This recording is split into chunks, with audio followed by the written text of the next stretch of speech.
Oh, anak, ba't gising ka pa? Hindi po ako makatulog. Gusto ko po sana basahan niyo ako ng ibang handa. Siguro sa susunod na lang.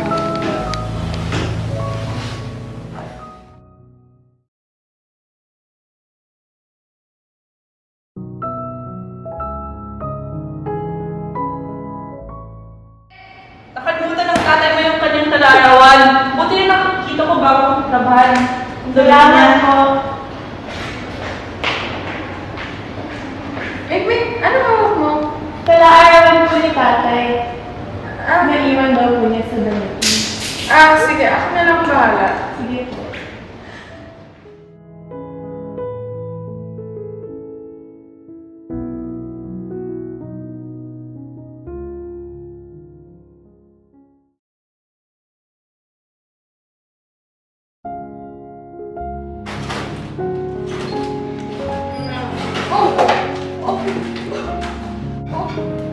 Okay ka lang? Sapagkat may isusulat ako. Sapagkat Mikmik! ikaw na ang matay ko. Ng Ang tubig pagdating at pamunas. Opo, Nay. Sapagkat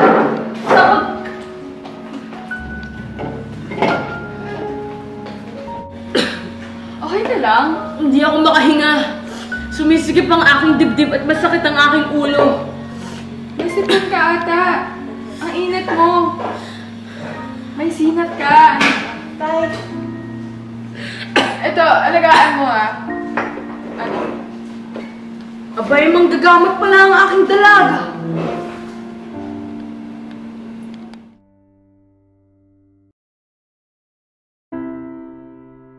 Mick! Pakiayusin mo nga ang mga papel ko, ang kalat-kalat. Pagsama-samahin mo ang mga papel. Pati yung makinilya, pakilinisin mo rin. Sige po, Tay.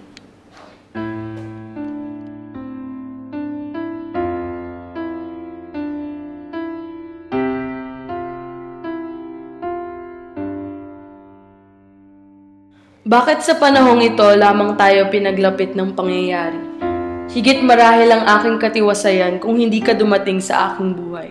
Bagamat hindi ko rin marahil matitiis na hindi maipagpalit ang aking kasiyahan sa isang pusong nagmamahal. Totoong ang kalagayan ng tao sa buhay ang malimit maging sagwil sa kanyang kaligayahan.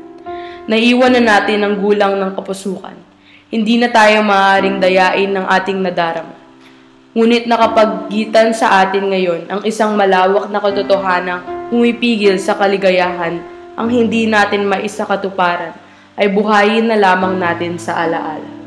Panatilihin na lamang natin sa diwa ang katamisan ng isang pangarap. Sana'y huwag tayong magising sa katotohanan. Nakita ko siya kagabi sa panaginip. Sinusumbatan niya ako. Ngunit hindi ko balak na magwasak ng isang tahanan. Hindi ko maatim na mangnakaw ng kanyang kaligayahan. Hindi ko mapababayaang lumuha siya dahil sa akin. Ang sinumang bahagi ng iyong buhay ay mahal sa akin. Ang mahal sa akin ay hindi ko maaaring paluhain. Ang pag-ibig na ito ay isang dulang ako ang gumaganap ng pangunahing tauhan. Sapagkat ako ang nagsimula, ay ako ang magbibigay wakas. Ipalagay mo ng ako'y na simulang tugtuging nararapat tapusin. Gawin mo akong isang pangarap na naglalaho pagkagising. Tulungan mo akong pumawi sa kalungkutang itong halos pumatay sa akin. Ngunit bakit napakahirap ang lumimot?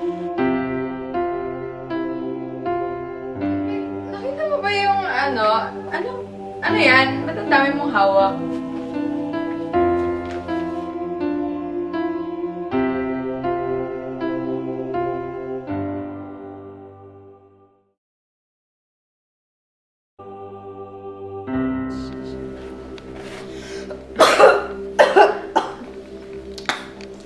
Mikmik! Mikmik! Pakikuha nga ang aking panulat at talaan. At ikaw na magsulat.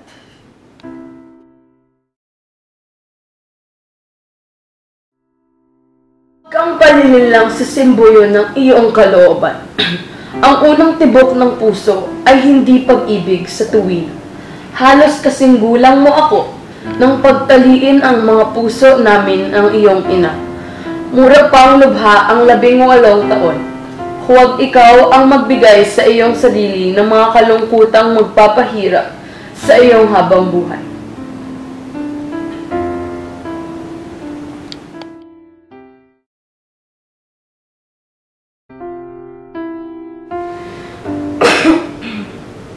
Magaling na ako, mahal ko. Magaling na ako. Sa muli mong pagparito, ay sabihin mo sa akin kung saan tayo maaaring tumungo. Ang muog na itong kinabibilangguan ko, aking wawasakin sa anumang paraan. Sa anumang paraan. Sabihin mo, mahal ko, na maaangkin ko na ang kaligayahan ko